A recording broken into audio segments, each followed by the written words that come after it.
Hello and welcome to How to Be an Icon Oscar Wilde Double Bill Part 2. He's so big he needs two parts. I'm Jared Jones and I'm joined, of course, by Donna Cameron. How the devil are you today? I'm wonderful because I am witnessing Jared Jones's last day as a young man. Yes, at the time of recording it is the day before my 30th birthday. Yeah, like Oscar Wilde, I too am going through my twink death. Yours is nowhere near as violent as Oscar's. Like, let me tell you. Absolutely not. I've gotten like tight to get 30. Like, I've really like put the work in to not, I wanted to lose weight. I wanted to look good when I turned 30. So Jared's put in an awful lot of weight and then cheated at the end by getting sick for a week and got mono before prom. Look, steroids help runners run. So licking turnstiles helped me get through my last little bit of trying to get there. If you haven't already, this is a part 2 of our look back of How to Be an Icon on Oscar Wilde. If you haven't already, go and listen to last week's episode, which is part 1, where we went through sort of the earlier part of the life, the beginnings, how he gets started, where he's coming from, and his big moment, his big book, yes. The Picture of Dorian Gray. Yeah, which is, very relevant to me because, I'm getting old and I don't want to get old. So I'll swap it with a picture or something like that, You have one of those like electric photo frames that just starts like getting more decrepit as the day goes on. Yeah. That sounds like an M. Night Shyamalan movie, though, Yeah. And it turns out you were the frame all along. That's the twist. I was the frame. Yeah.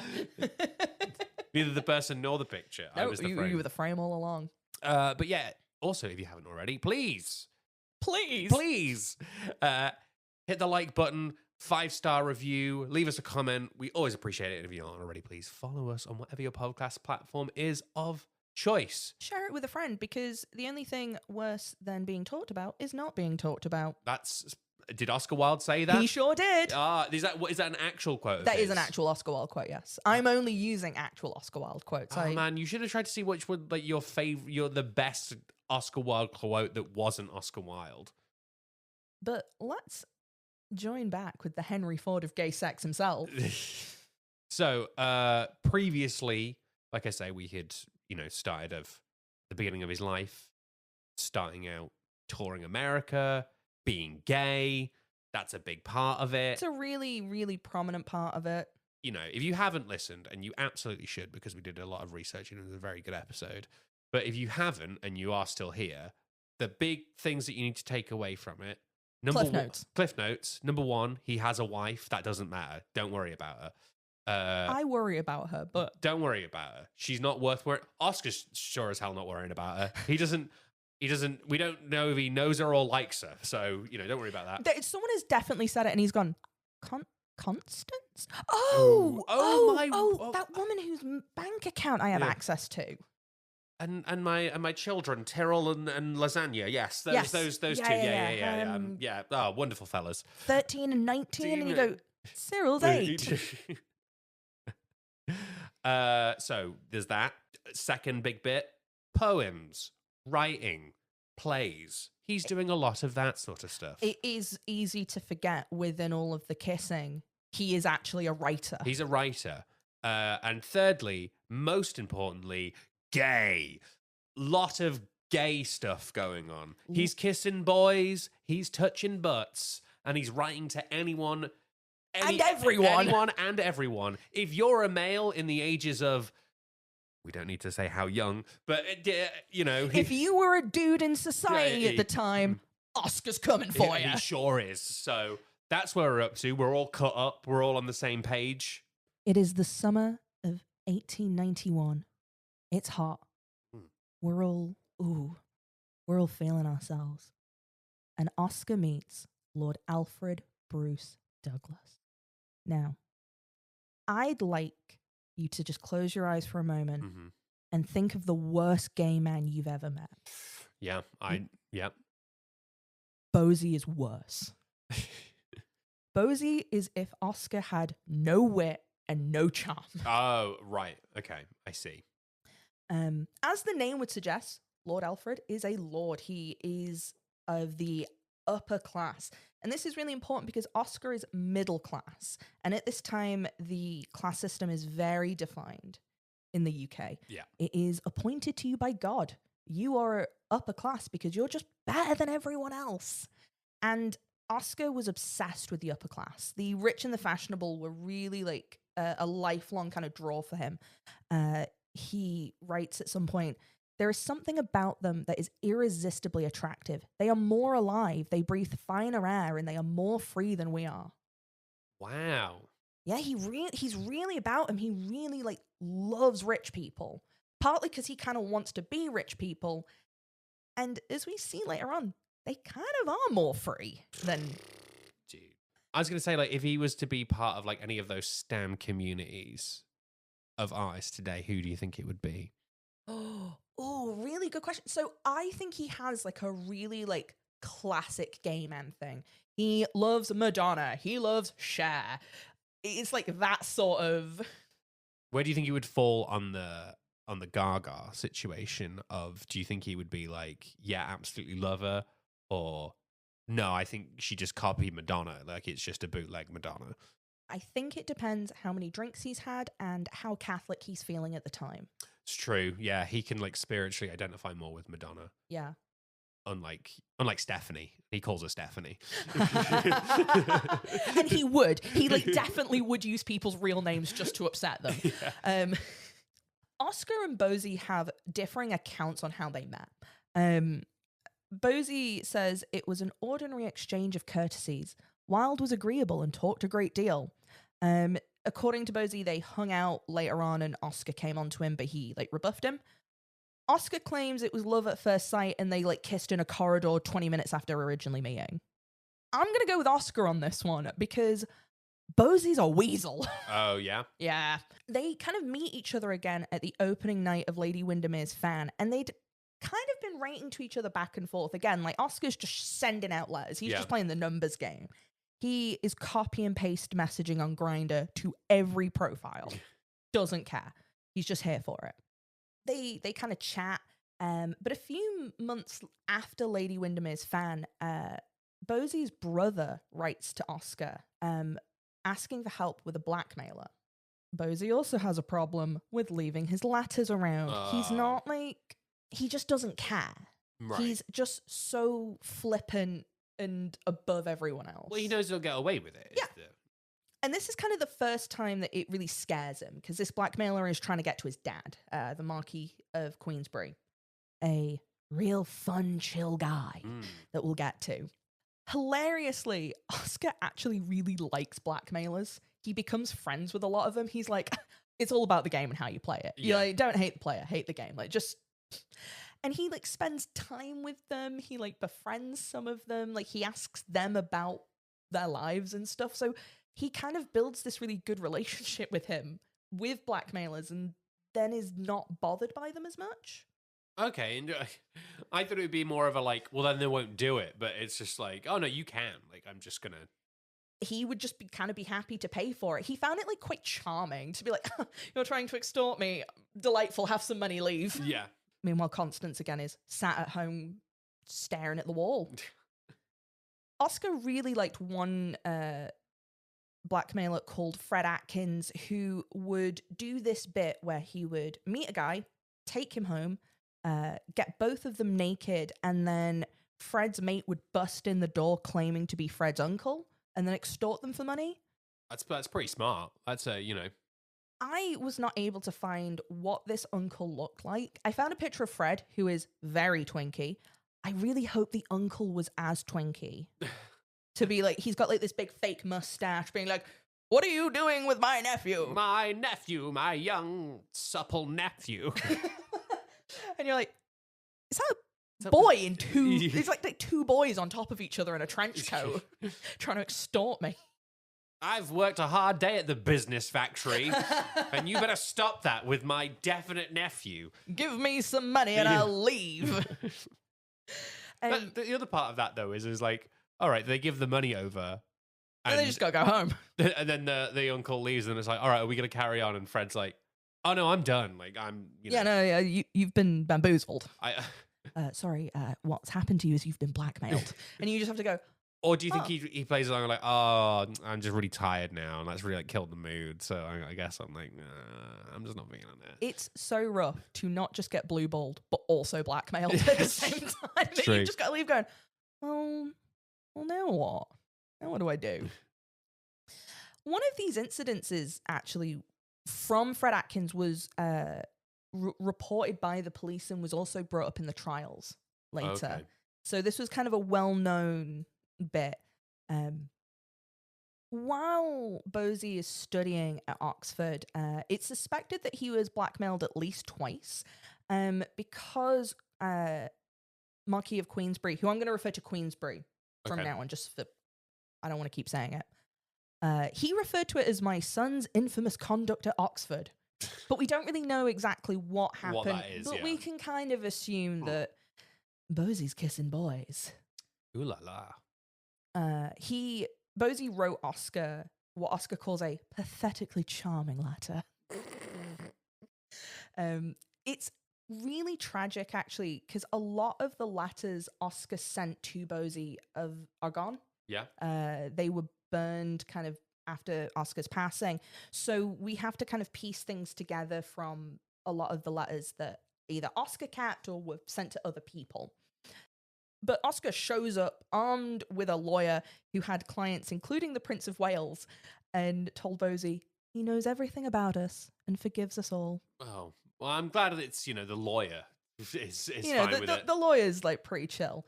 They decide that £100 should be like enough to kind of settle it. That's 11 grand. That's quite a lot just to be, just dropping on. Oscar paid it. Lord Alfred is actually a lord. He is the equivalent of a billionaire. That's a very good point.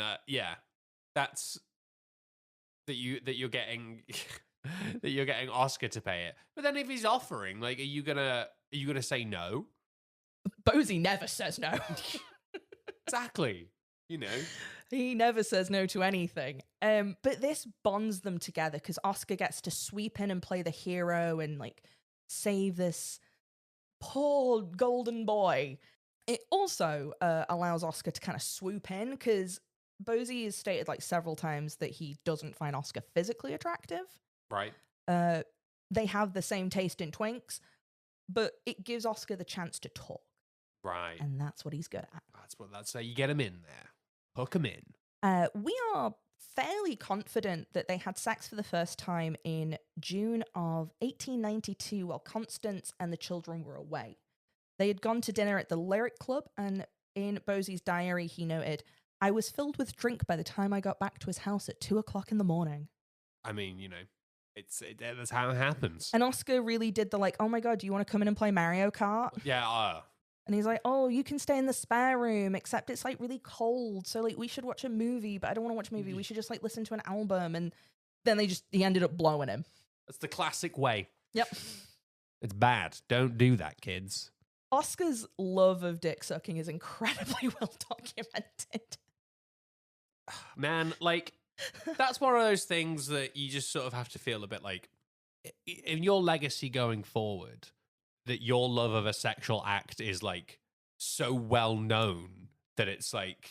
He wanted you to know, though. He was one of those guys who was like, do you know what I've been up to? Didn't ask, but anyway. Oh, right. Okay. That's different then. Like, yeah. You can't be upset with your legacy at that point if you're putting that out to the world, then I guess that's fair. There was a letter from one of Oscar's lovers stating he was fond of performing certain operations with his mouth. And Queensberry said it much blunter, that man is a cocksucker. To the point. Oscar even like reportedly stated that it gave him inspiration. It like really help him like get ideas. I bet, yeah. Babe, I need some inspiration right now. Yeah. I'm honey, running a bit dry. What's that? Consistency? Oh, constant. Sorry. Yeah. I need to go get some inspiration. After this happened, after this encounter, Oscar wrote to Robbie to just spill the tea, saying, Bosie insisted on stopping here for sandwiches. He's quite like Narcissus, so white and gold. Bosie is so tired he lies like a hyacinth on the sofa, and I worship him. And like, this is a letter that you get, like I said, that you're like, But Robbie's at home being like, why I- are you telling me this? I don't want to hear this. I'm not. Could you like go back to being in love with me? Or This- like, no? Okay, cool, fine. But Oscar and Bosie really fell for each other. Years later, Bosie had like said to his mother, no one could ever love as faithfully, loyal, devoted, and unselfishly and purely as Oscar loves me. Again, it like cuts to Constance just at this point, now just like dissolving from scoliosis. She is having real medical problems and is in a lot of pain. Not that he'd know, not that Oscar would know that. No, but sex between Oscar and Bosie actually wasn't as frequent as like a lot of people believe, because Oscar's type was Bosie and Bosie's type was Bosie. You know, that's, yeah. They weren't really in competition though, they just kind of picked up dudes together. Yeah. They were both menaces, and then I'm like, oh my god, you're a problem and I'm a problem, should we be a problem together? Mm-hmm. And in the summer of 1892, they have what I called Oscar's big gay European tour. Ah, nice. That was his brat summer. Him and Bosie just... A lot of charcuterie, a lot of like nice white wine. A lot of Aperol spritzes. A lot of Aperol spritzes. You know, probably took, you know, like the photos that like every like all girls holiday where they're there and they're like, they're not wearing any clothes, but you can only see them from behind and they're in front of the sunset, like, woo, yeah. Yep. A lot of that, I imagine, you know. Oh, there's so much like, so many little tan lines. Oh, yeah, a lot of tan lines.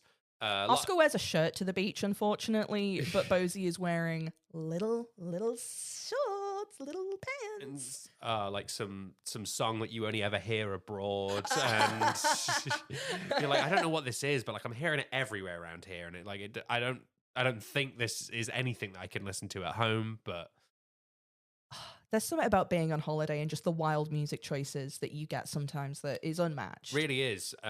We were in Lisbon and we were sat on the river eating charcuterie, and it was like really nice, you know, beautiful sun. Gorgeous. And all of a sudden the Austin Powers theme started playing. and we both choked. And yeah, I completely lost it. And then that was followed up by the Friends theme. And yeah, I've never laughed so hard at anything before. Oh, the musical grenades that were just happening. Oh my God, there were so many. There were so many other ones that I can't think of right now, but those are the two that really stick out to me, of just hearing the theme from Austin Powers while I'm in this beautiful part of Europe. But yeah. Imagine this, but it's Oscar Wilde and Lord Alfred Douglas. Mm-hmm. Part of the reason they kind of went on this tour was because Oscar's play Salome was refused a public license, so he wasn't allowed to perform this play due to the depiction of biblical characters and the fact that the guy handing out the licenses hated him.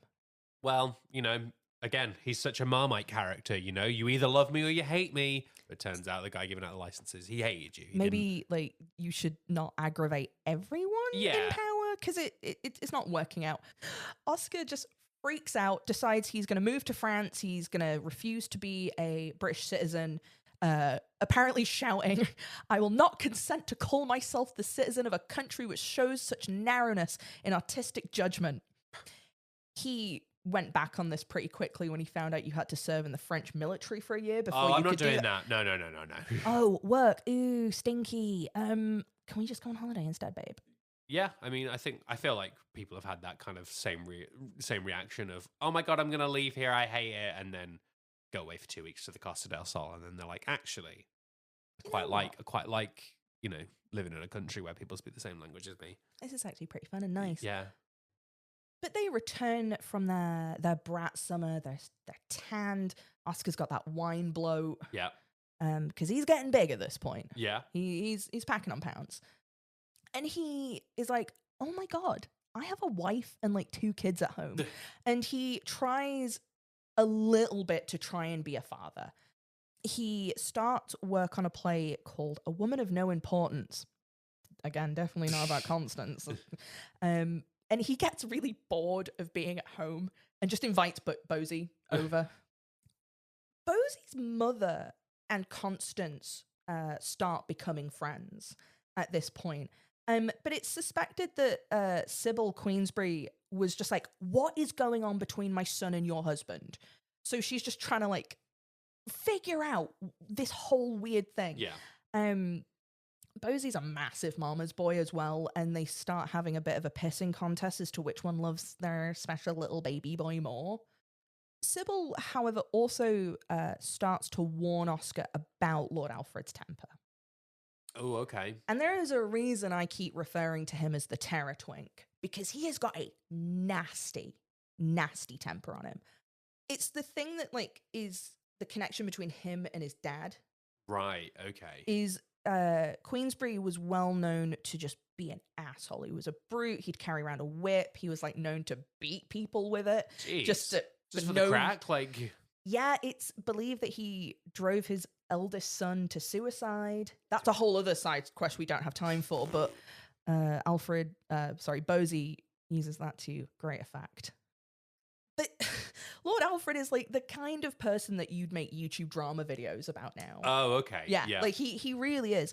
In De Profundis, a letter Oscar wrote to Bosie at the end of his life, he reflects those incessant scenes that seemed to be almost physically necessary to you, and in which your mind and body grew distorted, and you became this terrible thing to look and listen to, that dreadful mania that you inherit from your father. Damn. And he would just flip. He really just had this, like, hair trigger. Oof. He also would do this thing that we all love. Okay. He'd go apeshit.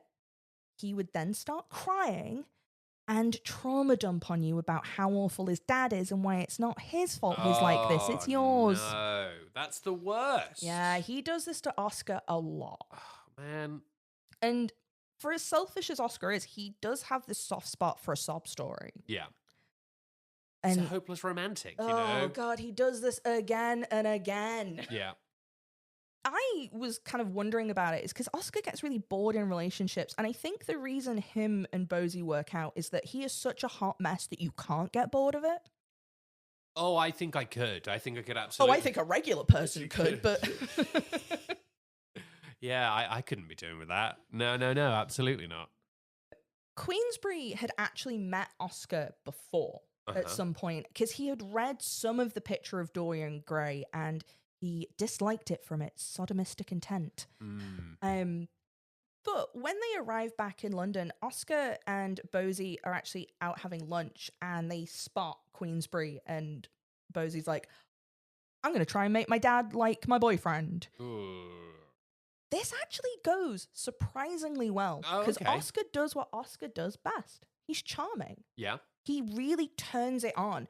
And shortly after, Queensberry invites Oscar to a lecture about atheism. They're being very cordial. And the book I've referenced, The Secret Life of Oscar Wilde, makes a really good point that at this stage, Queensberry's known for being awful. He's at least trying at this stage. He's rightly kind of concerned about this older man having a relationship with his shit show of a son. Yeah, that's fair. And he's also taking out a lot of the anger about his older son, who may also have been gay, out in it. So he doesn't like it, but he's not there yet. He's, like, trying. It doesn't help that, like, Bosie's spending a bunch of money as well. And just cannot keep it together. They take this boys' trip to Torquay where Oscar builds a fake boys' school for his buddies and he's the headmaster and they have just this kind of themed weekend. But Bosie ruins it by having a massive tantrum and everyone just has to go home. I find it so interesting that you give people a bunch of money to be like, hey, plan a lad's weekend. What you gonna come up with? And you're like, oh, I'll come up with like a fake boys' school. And you're like, that seems like such a, we're gonna have a really fun stag. We're all gonna dress up for it and stuff. And it's like, I don't want to do that. I guess though a stag is a very straight endeavor where this is like half a dozen sloppy gay men all in little schoolboy uniforms and Oscar Wilde's got a cane going, I'm the headmaster. That's true. All form a line. That sounds like my idea of hell. Like, Well, yeah, because any minute now, Bosey's gonna start just like smashing things. well, even before that, of like, oh, he's coming too. Like, that's gonna be. Oh god. Why has he got to be there? He's the worst. Oh. I hate Bosey. Just starts yelling about his dad. And like, we've heard it all before. He has like 8 too many drinks and then he starts like slapping himself and saying it's your fault. This isn't fun. I wanted to, Oscar said that I could play the school dinner lady, and it was going to be really fun. I was going to dress up with a wig and a pity on, and now I can't do that. It's ruined. It's too late now to put a warning. We're not going to be mature about any of this. We're 2 episodes in, so. But the boys are back in town. They're in London. After ruining Oscar's like big schoolboy party, Bosey decides that Oscar has to make it up to him by living in the Savoy Hotel. Dude, these rich people just living in hotels. Like, Oscar starts living with him, and his house is like 20 minutes away. These rich people living in hotels. I didn't realize it was such a common thing to do. They end up living in the Savoy for about a year, and they rack up nearly $7,000 in just food and drink bills. And this is where things get wild. Oh, okay. They start to party. Hell yes. For 2 years, this is the like sex, drugs, and rock and roll of it. They're the talk of the town. They're at every party. They're at every tea thing. Any gallery where you just have to stand quietly. They're at those. Oh, beautiful. Bosey also introduces Oscar to a man called Alfred Taylor, a pimp and well-connected gay gentleman. He runs a brothel in London and basically provides renters for Oscar and other men that they would invite over for dinner. Just there, like you're going over for dinner, and it's just like, oh, do you want some penis with? I do not want to be crass, but like some of these dudes were just here as like hors d'oeuvres. Oh wow! They were just genuinely like, we have dinner and these boys for you. Oh, okay. Well, that's a bit much. Like that's dinner and a show, I guess. Like that's. And Oscar did like to watch Bosey do dudes. Well, there you go. Again, like Oscar actually really liked talking to the rent boys as well. He liked hanging out with them and like asked them about their families, and oh, that's not tragic in any way whatsoever. I think it was that he was just kind of curious. Mostly he had this like morbid fascination with poor people. It has a bit of the energy of the guys who go to strip clubs and ask strippers what they're studying at college. Yeah, it's just gross. I don't want that. He was really known though for paying them over the odds. He was always like tipping them. One renter called Charlie Parker told Alfred, Oscar doesn't care what he pays if he fancies the chap. So he was a real bugger. Oh. He had a bad habit of just handing out cigarette cases. Yeah, just sort of because he liked him. Charles Parker would provide a really graphic and damning testimony in court against Oscar. Oh, okay. Years later. This all starts to bite him in the arse. I made a note here. Unlike Walt Disney and Coco Chanel, if the rent boys had tried to unionize, Oscar would have found it charming. I mean, that's... I think he would have found that fun and probably have helped for about 2 days, and then he would have got bored and done something else. Yeah, exactly. Also, at this point, is he writing during his 2-year sex tour of... No, and it's winding Robbie up a little bit. I'm not surprised. Robbie is a really good kind of force in his life. He is trying to keep Oscar's stuff together as much as humanly possible. Mm-hmm. But he's not really writing at this time. He's also really pushing his luck. He's taking rent boys out to dinner in like well-known restaurants. Like he's being very public, and you can kind of immediately see that Oscar Wilde is coming in with these street boys. Like, people are a bit like, where are you finding them? And this is where this gets quite interesting, because Bosie's doing the same thing, but he's not in anywhere near as much danger because where Oscar's middle class, his reputation is everything. Yeah. He has to sort of be above it a little bit, just enough. Whereas Bosie can fuck around and find out all he wants because he's a lord. Yeah. But they are partying. Yeah. They were made to leave the Savoy in March 1884 due to some stinking scandal. Man, I wonder what that final straw was. That they went, I've had it. I can answer that for you. Oh. It was all of the gay sacks. It was that the 2 years, though? Like, the staff just kept coming in and being like, guys. Stop. Oh, my God.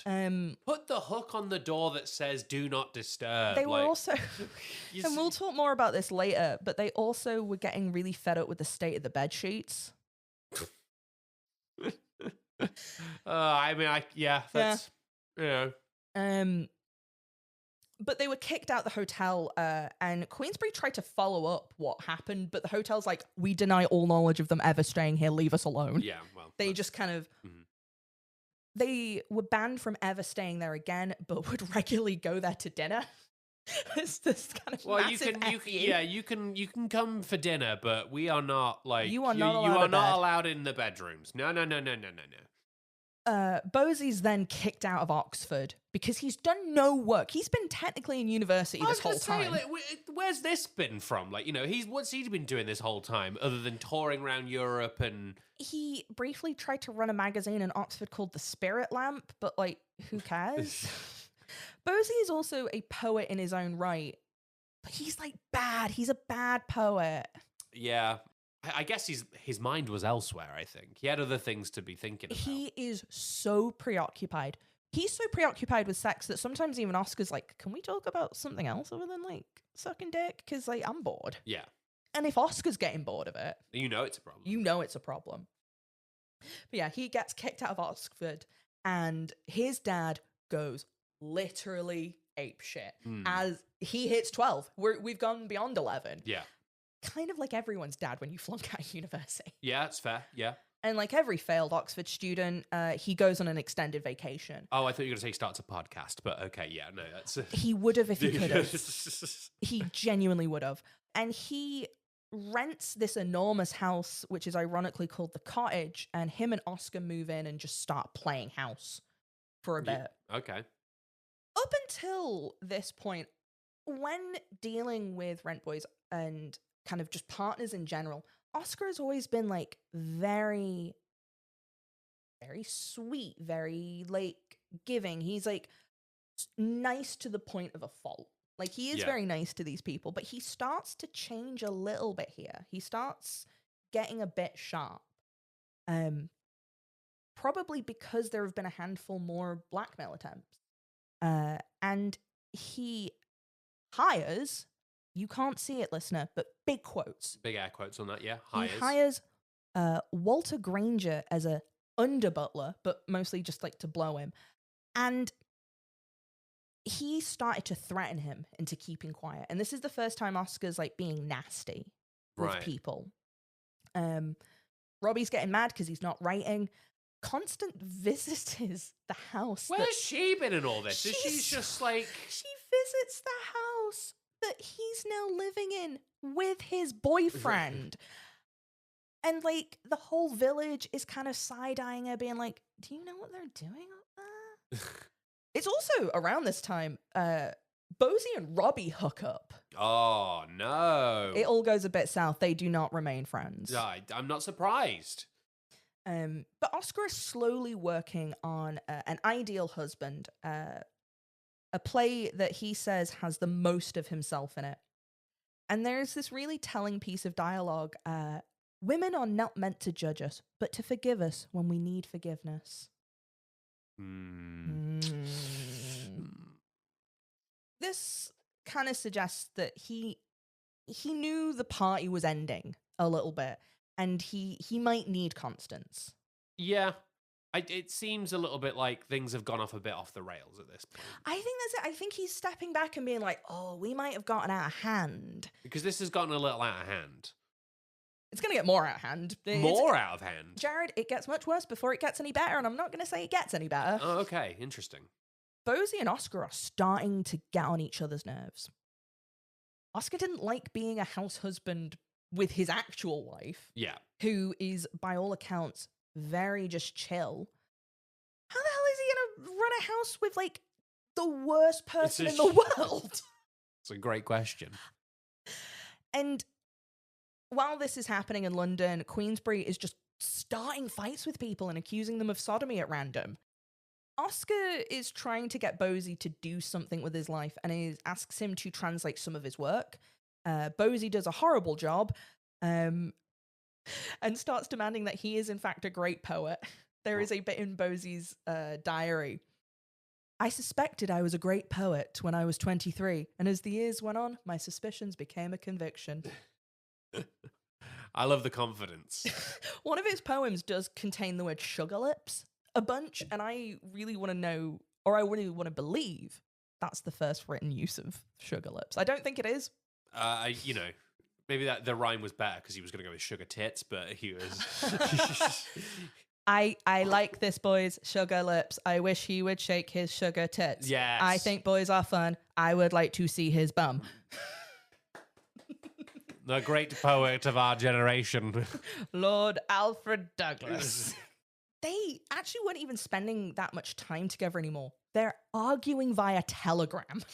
Oh, now that is fun. Mm-hmm. Like, that is you... Again, we really think about things now in like having an argument over text and being like, you can't infer like tone and stuff sometimes. Like, you know, you're talking a little bit at cross purposes.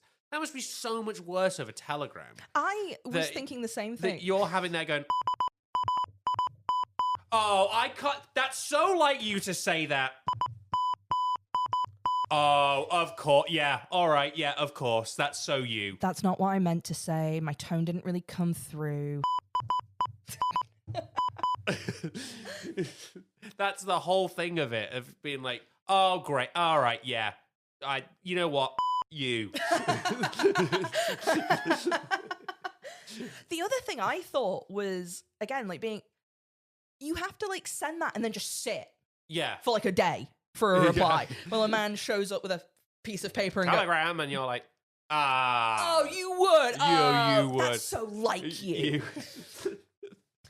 After one of these fights, Oscar actually wrote to Bosie's mother, just being like, get your son a job. Get him to do anything with his life. I'm sick of him. And she's like, yeah, you're not wrong. You're not wrong. But they would have this kind of repeating phase. Bosie would blow up. They'd split up. They'd send each other nasty letters. Oscar's like, we need to end this. Then they'd miss each other. Bosie would cry, say it's his dad's fault. Oscar would agree. And we rinse and repeat. You know, again, the more things change, the more they stay the same. Yep. And this pattern kind of continues to escalate. Queensberry starts threatening to attack hotel employees that Oscar and Bosie were showing up to. Oh, okay. He's like, have you seen my son? And they're like, I don't know. And he's like, well, I'm going to fight you anyway. Sorry, sir. On one occasion, Queensberry shows up to Oscar's house in London with a prize fighter, just like to fight Oscar. Man, that's crazy that you know, imagine getting in like so much beef that the person that you had... Your boyfriend's weird dad has now brought a man to fight you. Like, oh, I brought Floyd Mayweather with me just to beat you up because you've been dating my son. I'm like, I don't know how this happened, but I imagine like Oscar's just leaning out the window just going, I don't know what the Queensberry rules are, but the Oscar Wilde rule is to shoot on sight, so you need to leave. On February 14th, 1895, The Importance of Being Earnest opened on James Street Theatre. Queensberry showed up with a basket of rotten vegetables, like ready to like heckle and like pelt the crowd. But the doormen are like, buddy, you're just like not fruity enough to be attending this event. We just like know that you're just like not the one. I think, you know, if you're there in a theatre and someone's shown up with a basket of rotten vegetables, a man who's well known for like beating up employees, you're just like, I don't think you should be here. This isn't gonna. But also, it's quite fun that that's an actual thing that people used to do. I thought this as well of like, I just thought that was a thing that happened in cartoons. Yeah, right. But no, that's the thing you could actually do. Yeah. Also, though, like if you're there, you have to source the rotten vegetables, and then I guess you're gonna have to like hand them out to the crowd, and they're gonna be like, I don't want to be thrown a wet cabbage that has that weird smell. I don't think he was handing them out. I think he was going to just stand there and personally pelt Oh, Oscar. he was going to pelt. That's so much effort, That's how angry he was. And I guess this is the sort of thing like Facebook now keeps these men from doing this sort of thing. True. I find it so funny that to be so mad at someone that you're there, like at no point do you go, this is silly. What I'm doing is silly. As you're there, putting the fruits and veg in the basket, being like, "Oh, I'm gonna get him. I know what I'm gonna do today. I'm gonna pelt them. I'm gonna pelt them at him. I am." Like, at no point do you think, maybe this has gone too far. No, because he thought it hadn't gone far enough. Oh man, player hater of the year right now here, Queensbury. Queensbury truly is like he's. A billion kind of different threads are starting to come together, and people are at their breaking point with Oscar. It's not just Queensbury, it's a lot of like ex-lovers, it's a lot of people he owes money to. Yeah. And there is a shouting match between Oscar and Queensbury outside of his house. Queensbury accuses Oscar of being a sodomite again. Yeah. In response to this, Bosie sends his father a telegram which just reads, "What a funny little man you are." Oh, that's gonna really rustle his jimmies, like. And he also sends his dad a letter threatening to shoot him at one point. He's like, "Dad, if you keep this up, I have a gun and I won't hesitate to pop you." Queensbury then responds by sending a card to one of Wilde's clubs in February of 1895, which reads, "For Oscar Wilde, posing as a sodomite." He spelt sodomite incorrectly. Well, Which is rough. And this is really interesting. This really upset Oscar. And it's kind of hard to figure out why, because no one knew about it. It wasn't like a public thing. Yeah. I think he just needed to get this old dude off his back. I think he's just sick of him showing up and threatening to beat him up. I mean, it sounds exhausting, to be fair. It's like, oh my God, Bosie's already exhausting. And now your dad. Now your dad's involved. He's just sort of yelling at me in the street. He's, by the sounds of it, almost in kind of a Wile E. Coyote Roadrunner type situation. Except the Roadrunner is going, I'm not gonna, I can't. And again, now in modern times, this all plays out on Facebook. Yeah, it in does, comments. But now this is going to court. Yeah. Because Oscar is going to sue for libel. And he technically is allowed to. Queensbury has accused him of a crime. Yeah. As a respectable married man, Oscar kind of, by his reasoning, had every right to do this. He technically did. But it's so dumb. He never needed to do this. When most of the, there's a lot of people who know what you are getting up to, and it's not wrong or anything like that, Yeah. It's obviously not. But back then, it's perceived very differently. And you've pissed off a lot of people. You've pissed off too many people. You really have. So, I mean, people are going to be like, oh, I'm going to queue up to, testify against you because you... Yeah. Queensbury also just had the time and money to pay people to testify against him. Yeah. The trial began on April 3rd, 1895. Oscar is quoted as saying, "All trials are a trial for one's life." And he knows that this is important. He is technically the prosecutor, but he ends up being the defendant as things go on. Oh, it's really like Phoenix Wright style situation. It genuinely is. It turns in such a uh-oh. And it's one of the first examples of a celebrity trial. Oh, well, that's, that's quite something. People showed up to see this. His fans and his detractors are... There is a gallery full of gay dudes who are just there for the show. Yeah. A lot of people are saying to Oscar, just leave. Just leave the country. Just wait for this tool, blow over. Bosie's not saying this, though, because my daddy's being mean, and I'm going to throw a tantrum. And you're telling him to run away shows that you're no friend of Oscar's. Actual quote. Oh, man. At this point, Robbie is losing years off his life, like every second. He is pulling his hair out, being like, please, can anyone be reasonable? I came out to my dad, and I think you're all acting ridiculous. Like, Oscar shows up to the trial dressed. He is suited. Okay. In a impossibly tall silk top hat. His hair is curled. Some reports said that he was even wearing rouge. You know, in this case where you're trying to prove that you're not gay. It's, you know, it's a bold strategy, Con, but let's see if it pays off. Like, Bosie also shows up very well dressed. They arrive to court 30 minutes early, and someone in the viewing gallery quips about the importance of being early. Oh. Oscar would have been fuming about that. I reckon that would have properly wound him up. I could have said that. That's pretty. Tell people I said that. That's good. The jury was made up of a group of like newly middle class men, so like clerks, like these kind of like jobs we didn't really have before. Yeah. And Oscar must have just seemed like an alien to them. These are like the most regular dudes you're ever gonna meet. Yeah. And here is this man wearing a impossibly tall top hat. Oscar's lawyer starts out by saying that Oscar kind of had no choice to sue because Lord Queensberry was slandering him, and as an author, you can't do that. Like, you're affecting my reputation. Yeah. An issue comes up very early on.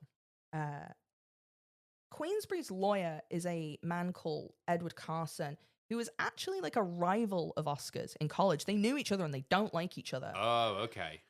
Oscar does the stupidest thing in the world right out the bat. Oscar lies about his age. Oscar lies about I think he like knocks off 5 years. Ah, buddy. And Carson knows this. And he did this kind of really deliberately because he kind of already suspected Oscar's ego would lie. Yeah. But he also did it to set him up that if he lied about his age, what else is he going to lie about? And it was I believe it's so calculated to just get him. I mean, because thinking of the jury we have as well, like this. I mean, if the glove doesn't fit, you must acquit. You know, if you lie about your age, what else are you lying about? And that's the thing about things like that. Mm-hmm. And I know it's like a slight tangent, but saying about like if the glove fits, you must acquit. Is that if you can summarize it very quickly in a like something that sounds like, you know, quite snappy kind of thing, that's easy to understand, people are more likely to go along with you. Yeah. You know, I think there's like a famous study where they say health equals wealth. Yes. And they go, yes, that's right.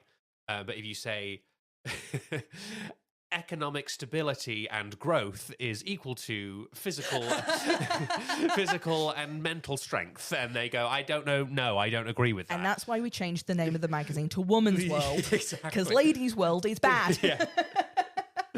But yeah, I think if you can kind of get someone on that, it's like a slightly different thing, but if you can get someone on that like very clear, very like straight to the point thing. Yeah.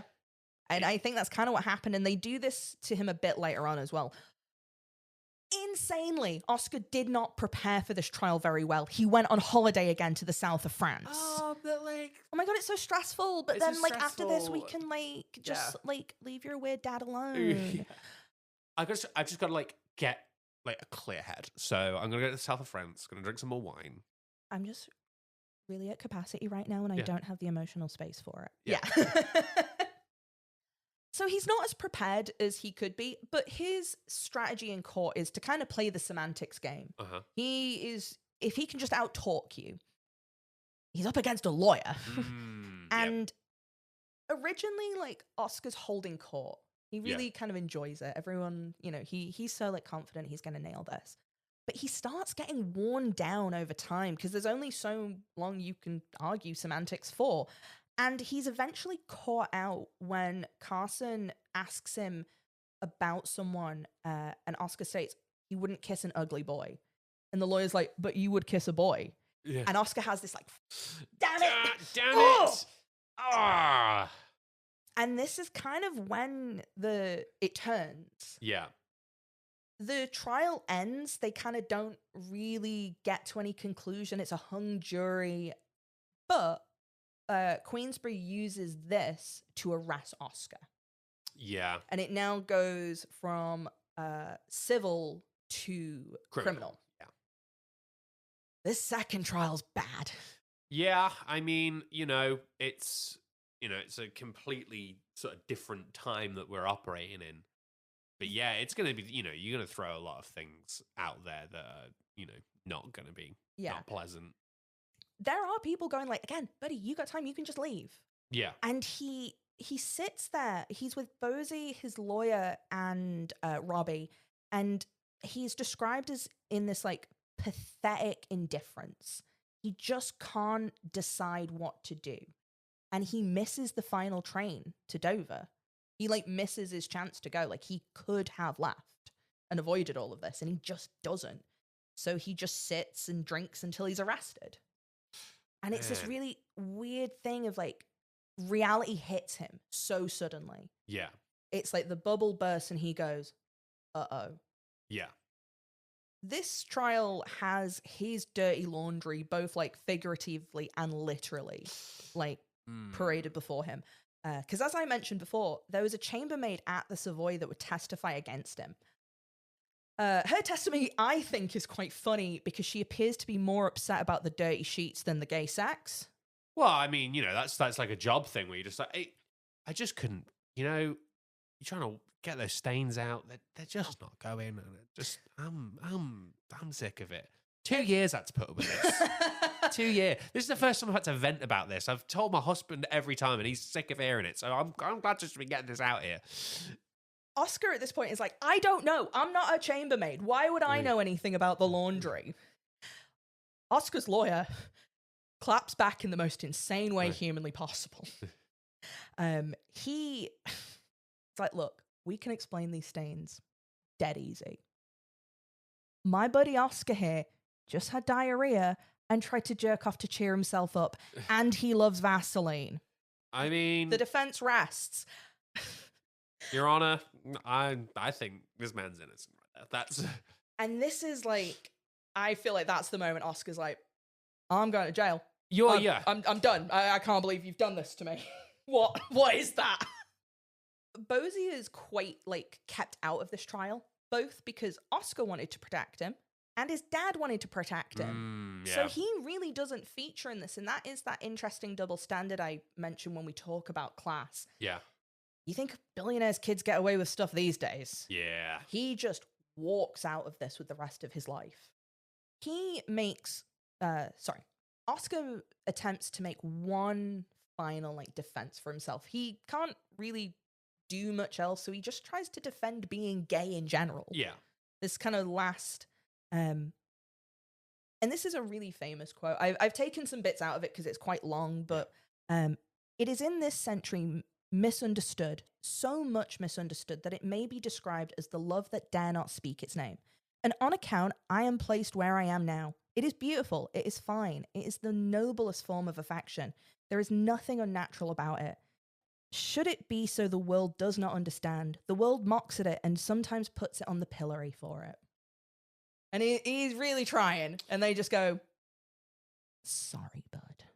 I mean, that's the thing of it, of, like you say, it all kind of came crumbling down very quickly by the sounds of it. Yeah.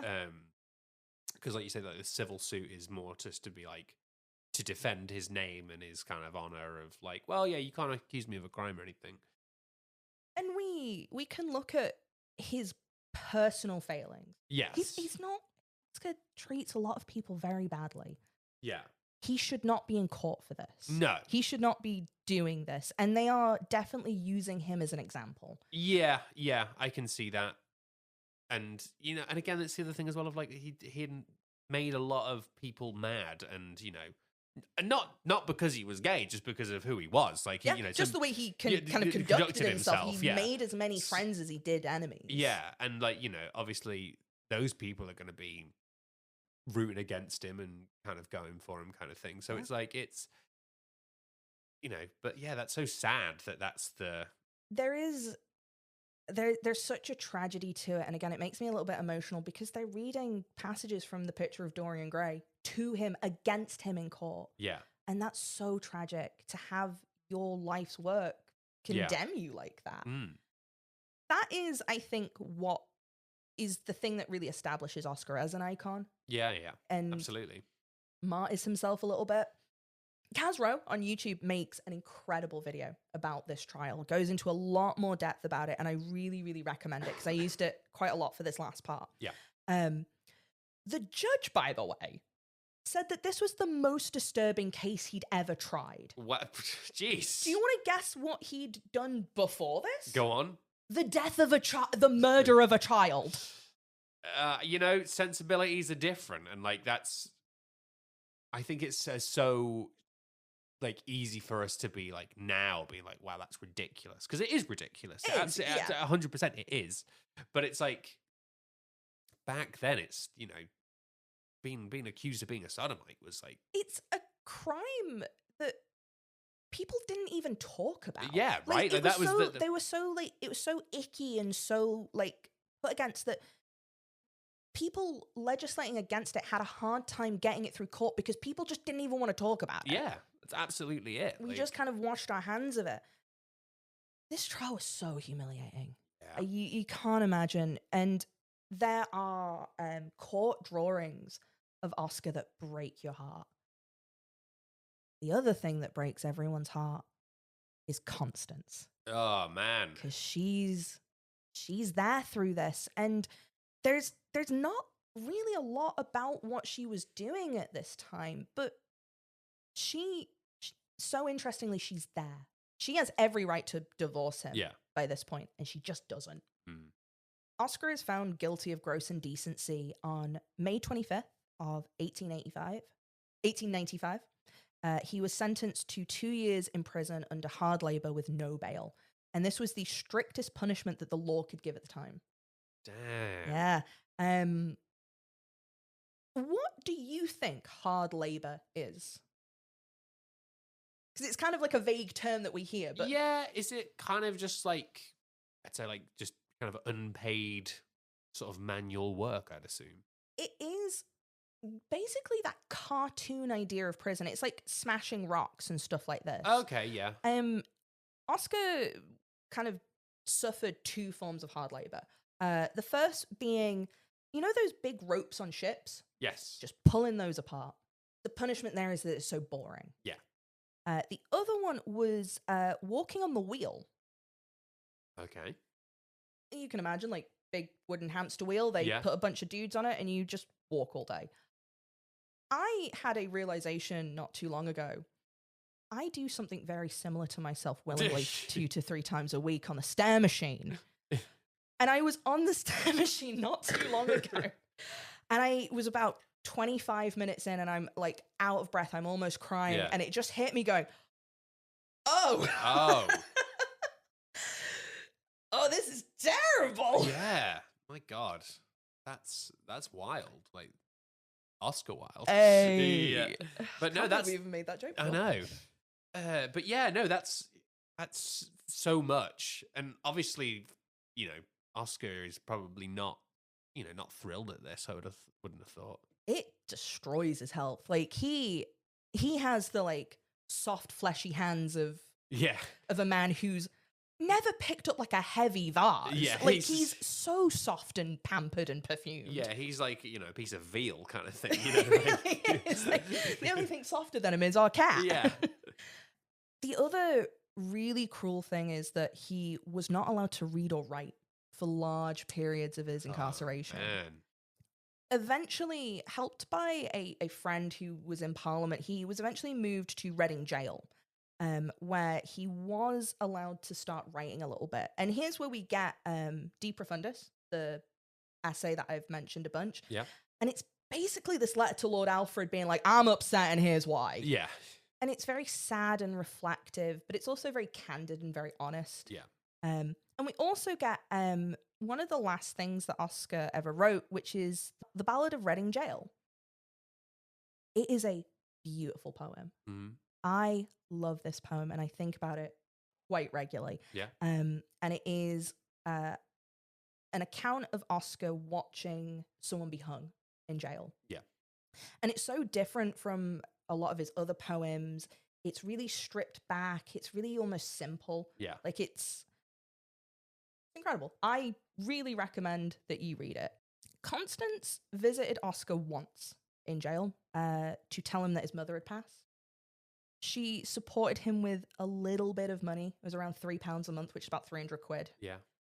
He was released from prison on May 19th of 1897, and he left immediately for France.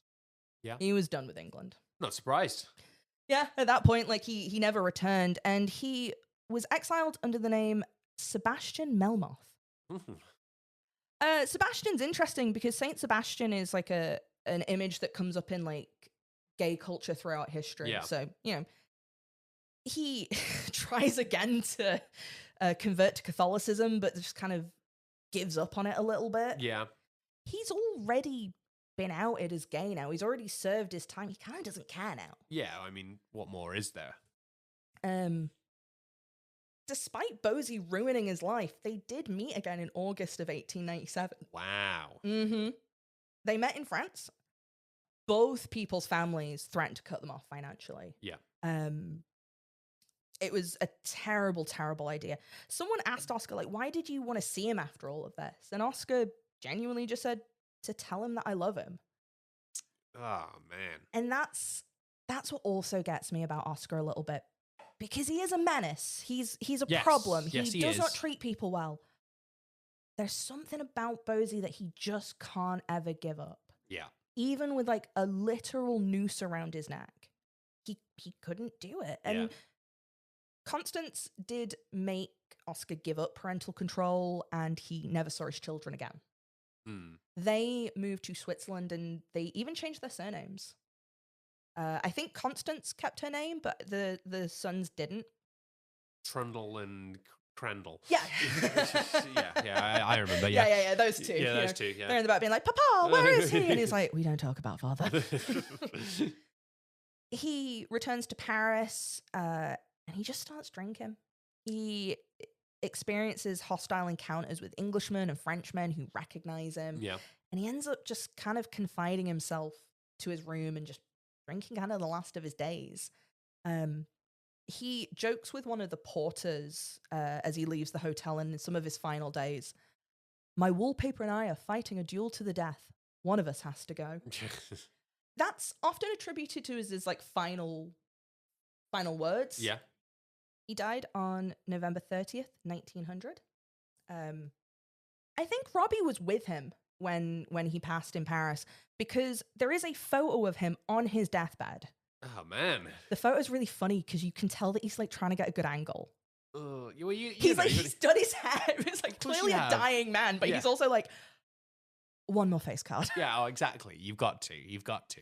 Oscar rests in Père Lachaise Cemetery in Paris with a monument funded by Robbie.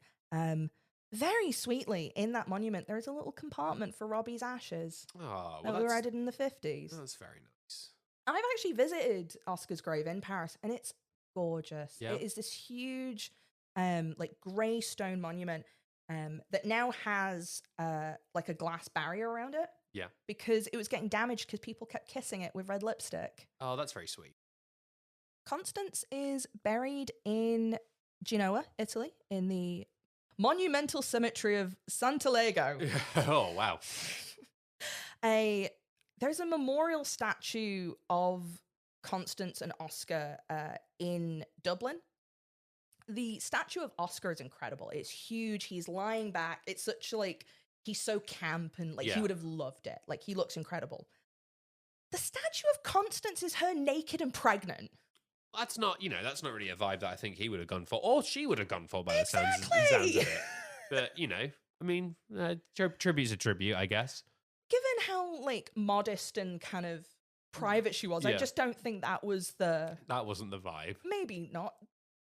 I included Constance here because, in my opinion, she is an icon in her own right. Yeah, absolutely. She kind of represents like these women that get forgotten by history. Yeah. Because she has every right to divorce Oscar, and she never did. She was always there. He ruined their lives. She bailed him out. Like, she raised his kids. She went through agony, both physically and emotionally, with him. But she goes through this with such a grace and a dignity that's so admirable. And there is also, people did later tell her, like, when Oscar was fed up of everyone else, he would go to you. Yeah. It's like, at the end of the day, it was always you that he... So, we'll never really know what their relationship was, but they clearly cared about each other in some way. Yeah. I don't think it's debatable whether or not Oscar is an icon. He is. Like, yes. No, absolutely. 100%. He, for his contributions to literature, as well as just being this figurehead of the LGBT movement at the time. And to be really serious for a sec, the crimes he was convicted of are still active today in 60 countries. Yeah. And I think that's why this is important. Because he made so many mistakes. Yes. You love to hear about him. You'd hate to know him. Oh, absolutely. You know, as someone who knows very little of Oscar Wilde, now knows a lot more about Oscar Wilde. I think he leaves you know, a complicated legacy personally in the man himself. Yes. Beyond that, for the thing that he represents. Yeah, I think that's the thing where it's like, no, undoubtedly, like, you know, and I think it comes to that interesting point of like, you know, it's a completely different time. It's a completely different world back then, but it's not that different in many places, you know. That is still, all of this sounds so fresh, and so like people listening to this will listen to things and go, oh, I know that person. Yeah. Or I know someone who did something like that. Exactly. And I think the thing of think what you want about the man, his behaviors, his actions. Some of them were bad, you know. Some of them were appalling. Some of them were appalling. He did some terrible things. But, you know, he was himself in a time where that just wasn't a thing that you were allowed to be. He wasn't, in any sense, whether it was gay or not, like you couldn't make waves in Victorian society. You had to toe the line and do the part. And, you know, he really stood up for himself and, you know, people like him. And that is, you know. Yeah. And I think that's the thing that you should kind of always take with you going forward if you wanted to be an icon is, you know, being yourself is never going to be a bad thing. And you should absolutely, you know, be yourself to the fullest that you can be. He lived exactly the way he wanted to. Yeah. He made art that was moving and profound. It was sensual. It was funny. He understood how to be a celebrity before celebrities ever really existed.